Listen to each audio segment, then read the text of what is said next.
ত্রিকুট পর্বতের পাদদেশে ঋতুম্মান নামক এক বিশাল উদ্যান রয়েছেন। সেই উদ্যানের সান্নিধ্যে এক বিশাল সরোবর, সেই সরোবরের মধ্যে শ্বেত, হরিদ্রা, রক্তবর্ণা, নীলবর্ণা সেখানে পদ্মফুল প্রকাশিত হয়েছেন। সেই পদ্মের ওপরে ভ্রমররা সেখানে গুনগুন করে সেখানে কি করছেন, আর মধু সঞ্চয় করছেন। সেই সরোবরের মধ্যে হংসরাজ কেলি করতে আরম্ভ করেছেন। বনের মধ্যে হরিণ, শৃগাল, বাঘ সবকিছু আছে, সবাই আছে সেখানে। কিন্তু সবকিছু থাকা সত্ত্বেও বনের রাজাকে সিংহ আমরা জানি, কিন্তু না, এই ঋতুম্মান উদ্যানের মধ্যে এই বনের রাজা হচ্ছেন, এই বনের রাজা সে হচ্ছেন এক হাতি। বলে হাতি? হ্যাঁ, যে হাতির শরীরের মধ্যে 10,000 হাতির শক্তি রয়েছে, যাকে গজরাজ বলছেন। হাতি কি করে? নিজে যখন স্নান করেন, নিজে স্নান করছেন, সুর দিয়ে নিজে জল তুলছেন, সেই জল আবার ফোয়ারার মতো ছাড়ছেন, আবার সেখানে স্নান করছেন।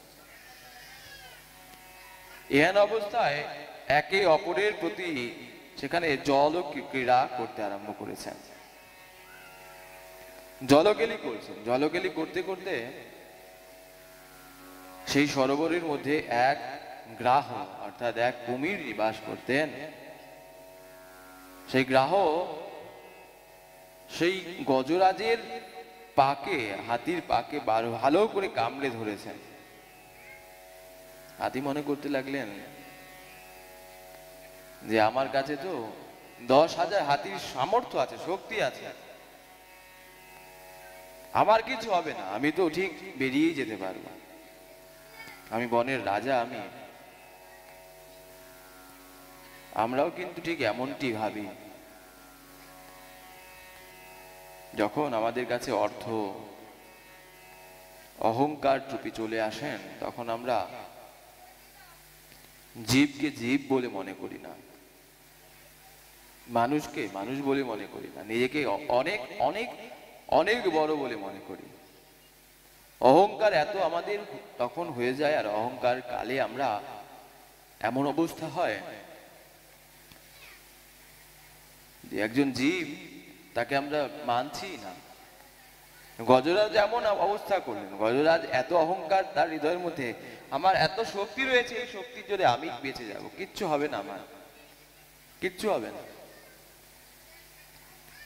কেউ কিছু করতে পারবে না আমাকে, ভাবতে লাগলেন। আর ভাবতে ভাবতে হঠাৎ কুমির এমন ভাবে কামড়ে ধরেছেন, একবার গজরাজ তো নিজের পা থেকে কুমিরকে ছাড়ানোর চেষ্টা করলেন, কিন্তু কিছুতেই কিছু হলো না, কিছুতেই কিছু হলো না। তখন ধীরে ধীরে সেই জল রক্ত বর্ণ হয়ে যেতে লাগলো, লাল হয়ে যেতে লাগলো, সেখানে জল সম্পূর্ণ লাল হয়ে গেল। গজরাজ দেখছেন এবার আমাকে জলের গভীরে কুমির আর টেনে টেনে নিয়ে যাচ্ছেন, আমাকে টেনে টেনে আর জলের গভীরে নিয়ে যাচ্ছেন। স্ত্রী পুত্রদেরকে বলতে লাগলেন, দেখো দেখো, আমাকে মনে হয় কোনো কুমির কামড়িয়েছে, একটু এক কাজ করো, তোমরা একটু সহযোগিতা করো, আমাকে উদ্ধার করার চেষ্টা করো। তাই স্ত্রী পুত্র পরিজন তারা কি করলেন, লেজের মধ্যে সুর দিয়ে টানতে লাগলেন, কিন্তু কিছুতেই কিছু হলো না। স্ত্রী পুত্র পরিজন দেখলেন যে দেখো, এখন এই কুমির এমন ভাবে ধরেছে গজরাজকে যে কোনো সময় এই কুমির আর যদি না ছাড়ে, কুমির যদি না ছাড়ে, তাহলে গজরাজও মারা যাবে, আর গজরাজের সাথে সাথে আমরাও ধীরে ধীরে একদিন মারা যাব, অতএব প্রয়োজন নাই। এক একে ছেড়ে ছেড়ে চলে যেতে লাগলেন, ধীরে ধীরে সকলে চলে গেলেন। গজরাজ দেখলেন যে না, আমার আর কোনো গতি নেই, এখন কি হবে, কিছু নেই, এখন আর আমার আর কিছু হবে না।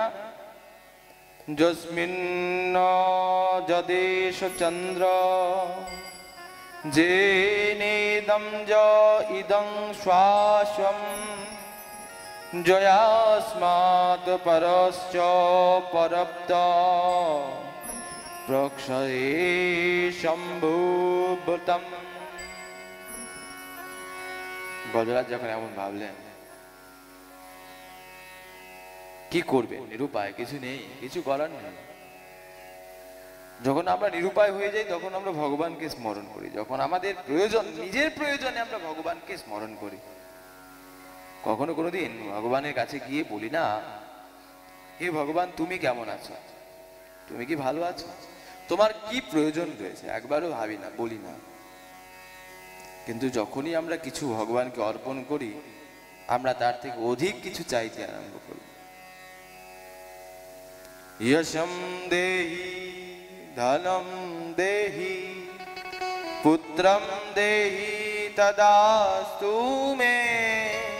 দাও আমাকে, দাও দাও, ধন দাও, জন দাও, পুত্র দাও, পরিজন দাও, দাও দাও, সব সময় চাইতে থাকি আমরা। আর যদি না দেই, যদি সেই না পাওয়া যায়, তাহলে আমরা সেখানে মনে করি সেই ভগবান ডাকলাম, বৃথাই ডাকলাম, এত চিন্তা বৃথাই করলাম, কোনো প্রয়োজন নাই,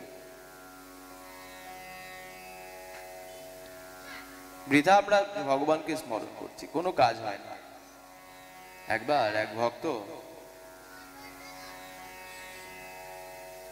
সে মনে করছেন যে আমার অর্থের প্রয়োজন রয়েছে, তাহলে অর্থের জন্য আমি লক্ষ্মীকে ডাকতাম, লক্ষ্মীকে পূজন করতে লাগলেন।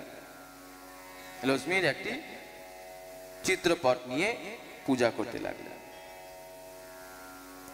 দেখলেন যে না, লক্ষ্মীকে পূজা করছেন কিন্তু লক্ষ্মী কোনো ধন দিচ্ছেন না। ভাবলেন লক্ষ্মী ধন দিবে কি করে। লক্ষ্মীর ধনের থেকে দেবের কি করে, কারণ লক্ষ্মীর কাছে ধন থাকে না, ধনের দেবী হলেও ধন তো থাকে না তার কাছে। ধন কার কাছে থাকে, কুবেরের কাছে থাকে, তাহলে কুবেরের পুজো করতে হবে। ভগবান কুবেরের একটি চিত্রপট নিয়ে আসলেন আর লক্ষ্মীর ওপরে কুবেরের চিত্রপটটি রাখলেন, সেখানে পূজা করতে আরম্ভ করলেন। যখন দেখছেন যে কুবেরকে পূজা করছেন কিন্তু কুবেরও কোনো কিছু ধন না অতি কিছু দিচ্ছেন না, হবে না, তাহলে এক কাজ করি, আমি মাতৃচরণে অর্পণ করি। মাকে ডাকতে লাগলেন, দেখলেন মাও ডাক কিছু শুনছেন না, সেও কিছু দিচ্ছেন না, হবে না, তাহলে এক কাজ করি, এবার ভোলে বাবাকে স্মরণ করি। আবার ভোলে বাবাকে স্মরণ করতে লাগলেন, ভোলে বাবা চিত্রপট রেখে, সেখানেও কোনো কিছু কাজ হচ্ছে না। সবাইকে তো ডাকলাম কিন্তু বিপদ ভঞ্জন মধুসূদন তার নাম, তাহলে আমার এই অর্থের বিপদ থেকে মুক্ত করতে পারে কেবলমাত্র শ্রী গোবিন্দ। তো সবার উপরে সে গোবিন্দ চিত্রপট রেখেছে, দেখছেন না, হচ্ছে না। সে ভক্ত, সে ধূপ এনেছেন, ধূপ দিয়ে আরতি করছেন, করতে করতে ধূপের ধোয়া, সেই শিখাটি ধীরে ধীরে উপরে উঠছেন।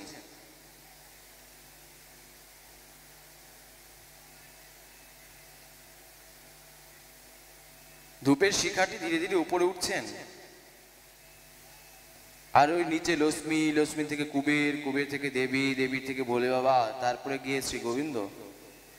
যখন ওপরে গোবিন্দের উপরে উঠেছেন, নাকের সম্মুখ দিয়ে সে ভক্ত কি করলেন, সেই চিত্রপটে যে গোবিন্দ রয়েছে তার নাকটি টিপে ধরলেন। চিত্রপট যে রয়েছে সেখানে টিপে ধরলেন, আর যখন ধরলেন তখন কি হলো, আর যখন টিপে ধরলেন সাথে সাথে সেখানে কি হলো না, সাথে সাথে সে গোবিন্দ প্রকটিত হয়ে গেল। কেন? সেখানে ভাবটি হচ্ছেন এমন যে তুমি আমাকে কোনো কিছু অর্থ দিচ্ছ না, আমি যা চাইছি তুমি সেটি দিচ্ছ না, আবার তুমি কি করতে লাগলে, তুমি এই ধূপের গন্ধকে তুমি গ্রহণ করবে, আমাকে তুমি খরচা করাচ্ছ কিন্তু কোনো কিছু আমি পাচ্ছি না। গোবিন্দ সেখানে প্রকটিত হলেন। ভগবানকে কিছু অর্পণ করতে গেলে সেখানে ভাবের প্রয়োজন রয়েছে। অহম ভক্তা পরাধীনা, আমি ভক্তের অধীন। আবার বলছেন জানো, আমি ভক্তের অধীন ঠিক আছে, কিন্তু যে কোনো এক জায়গাতে আমাকে, যে কোনো এক জায়গাতে হয় গোবিন্দ চরণে মতি রাখতে হবে, কিংবা মাতৃচরণে মতি রাখতে হবে, কিংবা ভোলেনাথের চরণে মতি রাখতে হবে। যে কোনো এক জায়গায়, একবার এখানে, একবার ওখানে, একবার ওখানে, এমন করলে কিন্তু হবে না। যার প্রতি শ্রদ্ধা, তার প্রতি আপনি সেখানে সেই শ্রদ্ধাকে তার প্রতি একনিষ্ঠ হতে হবে। আমাদের রোজে একটি কথা রয়েছে, এক সাধে সব সাধে, সব সাধে সব যায়। একটি আশা করি, এক সাধে সব সাধ, সব সাধে সব যায়।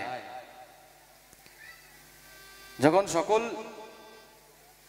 সেখানে সাধ হবে, একটা এখানে, একবার ওখানে, একবার ওখানে, তাহলে দেখবে কি যে না আর কিছু হচ্ছে না সেখানে। এক সাথে সব সাধ, সব সাথে সব যায়, একবারে সবকিছু চলে যাবে। তখন এমনটি করলে হবে না, করতে হবে কি, যে কোনো এক জায়গায় চরণেই মতি রাখতে হবে। বলো বৃন্দাবন বিহারী লাল কি। তো গজরাজ কি করতে লাগলেন? গজরাজ ভাবতে লাগলেন যে এখন কি করব, এখন আমার তো কোনো অগতির গতি নেই, এখন আমি মারা যাবই, মারা যাব ভেবে তিনি সেই তার সুর দিয়ে যে সামনে পদ্মফুল ছিল সেগুলোকে, পদ্মফুলগুলো তুললেন আর গোবিন্দ চরণে অর্পণ করতে লাগলেন। ওম নমো ভগবতে বাসুদেবায়। বারংবার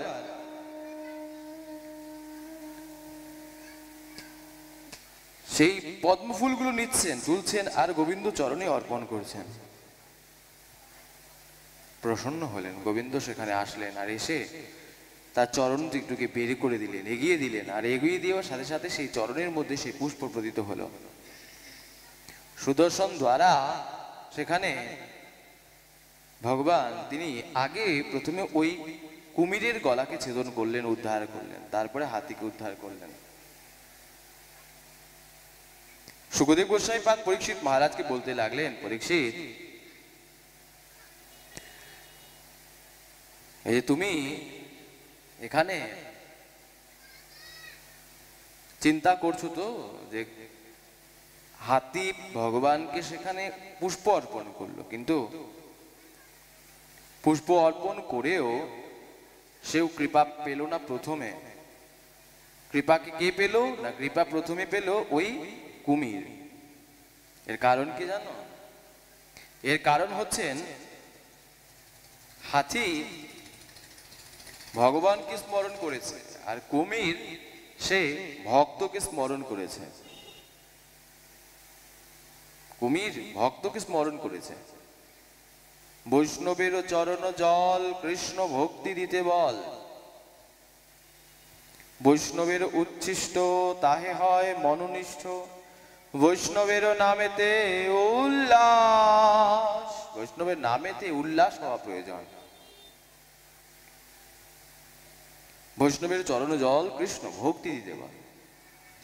পরীক্ষিত জিজ্ঞাসা করতে লাগলেন, আচ্ছা মহারাজ, এই হাতি সে কে ছিলেন?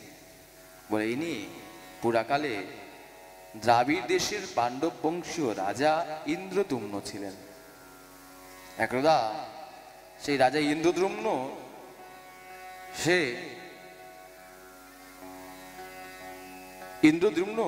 সে কি করতে লাগলেন? বিচরণ করছেন, নিজের রাজ্যকে পরিত্যাগ করে তিনি মলয় পর্বতের গুফার মধ্যে বসেছেন। আর সেখানে বসে মলয় পর্বতের গুফাতে বসে ভজন করতে লাগলেন। একদা অগস্ত্য ঋষি আসলেন, আর অগস্ত্য ঋষি এসে তখন জিজ্ঞাসা করলেন যে রাজা কোথায়? বলছেন রাজা তো নেই। রাজা কোথায় গিয়েছেন? রাজা মলয় পর্বতের গুফায় সেখানে ভজন করছেন। ভজন করছেন, ঠিক আছে, ভজন করা ভালো, কিন্তু রাজার রাজ সিংহাসনের মধ্যে কাউকে তো উপবেশন করিয়ে তারপর যেতে হবে। কাউকে তো সেই সিংহাসনে বসাতে হবে, তারপর হবে। অগস্ত্যজি তিনি গেলেন মলয় পর্বতে। সেখানে গিয়ে আজ বলতে লাগলেন, রাজন আপনি যে এমন করে বসে আছেন ভজন করছেন ঠিক আছে, কিন্তু আপনার সেই সিংহাসনে কাউকে তো উপবেশন করিয়ে আসুন। হাতির মতো বসেছিলেন, সাধু এসেছেন তাকে কোনো সম্মান করলেন না,